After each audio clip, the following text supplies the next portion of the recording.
Imagine this, a day like any other, when everything you thought was routine takes an unexpected turn. The kind of flip where a decision, a single moment, and a mountain of unspoken tension collide in a way you wouldn't believe. This isn't just about missing an appointment or someone hurting your pride. It's about the raw, uncomfortable truth that comes to light when someone assumes you don't belong, until they learn you're holding all the cards. So picture this, an airport in the heart of bustling Chicago. A place where the hum of luggage wheels, blurry overhead announcements, and people rushing like every second counts create a kind of chaotic rhythm. That's where I found myself, Lena Ford, fresh out a long, exhausting graduate program, my hard-earned degree tucked carefully into my bag, feeling more like a medal than anything else. For the first time in ages, I was going somewhere special, so I decided to indulge a little. My family insisted I fly business class as a treat, something to mark the end of my academic journey. I figured, why not?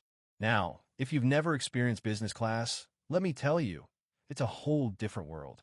I dressed the part too. Sleek black leggings, fresh white sneakers, and a cozy hoodie, headphones hanging around my neck, a quiet confidence in my stride. I found my gate early, set up by a huge, gleaming jet that would take me to Paris. Try my best not to stare at the others around me who seemed like they had this whole flying thing down to an art. One woman stood out in particular, Clara.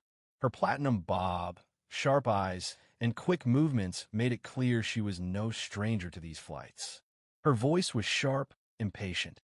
She started calling out for priority boarding, military personnel, people with special needs, and then, of course, business class passengers. Feeling my pulse quicken, I got up and joined the line. A couple in fancy clothes, a man in a tailored suit, and then me. I approached the desk, handed over my phone with the digital boarding pass, and gave a polite smile. That's when everything changed. Clara glanced at my phone, gave me the once-over, and let out a subtle, almost imperceptible frown. It was a look I knew too well, the one that says, "You don't belong here." "This is for business class passengers only," she said, her tone oozing condescension. I replied as calmly as I could, "Yes, I know. My seat's 1B. She barely glanced at the ticket. Her gaze stayed on me, like I'd somehow wandered into the wrong place. "You need to step aside. General boarding is coming up soon." You ever feel like you're invisible and glaringly obvious at the same time? Like you're being scrutinized and dismissed all in one breath? That's exactly what I felt standing there. My heart was pounding, but I kept my cool. "If you look, you'll see my ticket is for business class," I said, tapping the screen for emphasis. Her sigh was so heavy it could have slammed a door. She snatched my phone out of my hand, nails clicking against the screen. "Sometimes people end up in the wrong line," she said dismissively. "It happens all the time." In that moment, I considered saying something, explaining myself, offering proof, but I already knew how this story went. The look on her face said it all. "You don't fit the picture in my head." So I stood my ground. "My name's right there on the ticket. You can check it." That's when she asked for my ID and my credit card. I glanced over my shoulder at the couple behind me. No one had asked them for anything. My hands started to tremble. I was angry and humiliated, but I kept it together. "Why are you asking me?" I asked, my voice barely above a whisper. "Policy," she said flatly. "We have to verify for potential fraud, especially for premium tickets." We both knew what she meant. The line behind me was getting longer. People were whispering. The man in the suit behind me groaned, clearly annoyed. I swallowed my frustration and tried one last time. "Can you scan my pass or call a supervisor?" That was a mistake. Clara's face froze into stone. "Step aside," she said, "or I'll call security." In that moment, I wasn't a customer anymore. I was a problem. I felt the eyes of the people around me, felt the weight of their judgment as I stepped aside to stand in the empty space she pointed to. I hadn't asked to be the target of a test I never agreed to. I remember my father's advice: stay calm. Don't let them make you the aggressor. If things go south, call me. So I did. My fingers shook as I dialed his number, and when he picked up, I couldn't hold it together anymore. "Dad, I need help. Now, let me tell you a little about my father.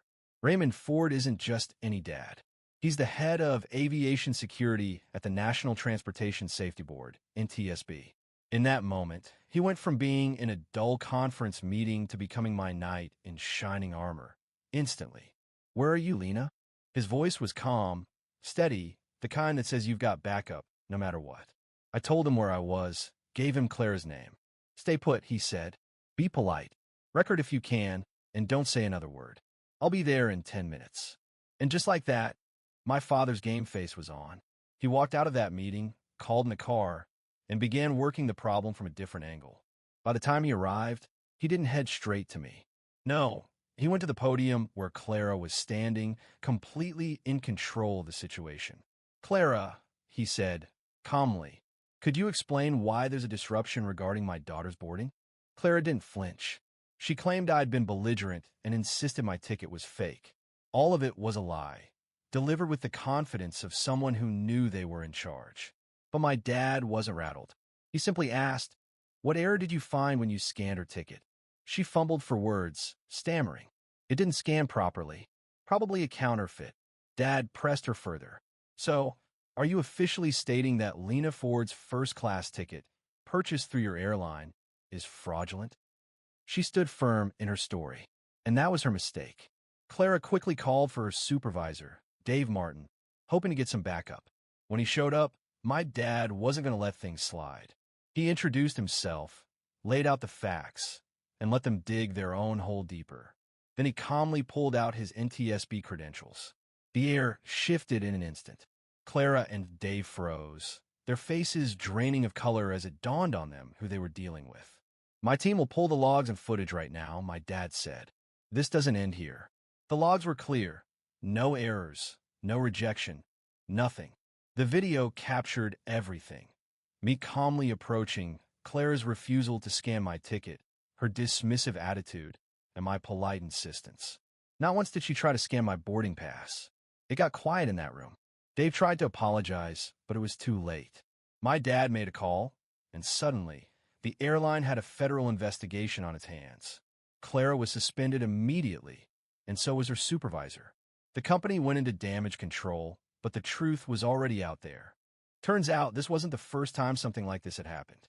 Over the years, dozens of similar complaints have been swept under the rug, all involving passengers like me, people who didn't quite look like they belonged. But now, the system had to change. The National Transportation Safety Board launched an audit, and the Department of Transportation fined the airline millions. The story spread like wildfire across social media and news outlets, exposing how a moment of prejudice at a single boarding gate revealed a deeper problem. Clara tried to sue for wrongful termination, but the evidence was rock solid. She was blacklisted, and her career in aviation was over. Dave, the supervisor, was fired for enabling this culture. But my father's mission was bigger than just one person's job. He wanted real change, and that's what happened. The airline was forced to overhaul its training and policies, install new protocols for handling disputes, and allow for real-time appeals. And for the next 5 years, they were under quarterly audits. The new standard became known as the Ford Protocol, a system designed to prevent bias and ensure fairness in every step of the process. Months later, I sat in my apartment in Paris, rain tapping against the window, reflecting on that day. It wasn't just about getting a seat on the plane. It was about fighting for dignity for all the times people like me are told we don't belong. And in the end, it was my father's position and determination that made the difference. What if he hadn't been the head of aviation security? Would I have been just another case dismissed? It's a question that haunts me, but also one that pushes me to use my privilege in a way that benefits others. The best part? The change stuck. The training manual my dad signed off on is now standard for every airline employee. The story of that day is now used in real-life training as a lesson. Don't judge, don't assume, and never misuse the power you hold. Some call it karma. I call it accountability. Finally, so what do you think? Was this justice or revenge? Did it fix a broken system, or just put a temporary Band-Aid on a much deeper wound? Let me know your thoughts below, and if you think this kind of story matters, share it with someone who needs to hear it.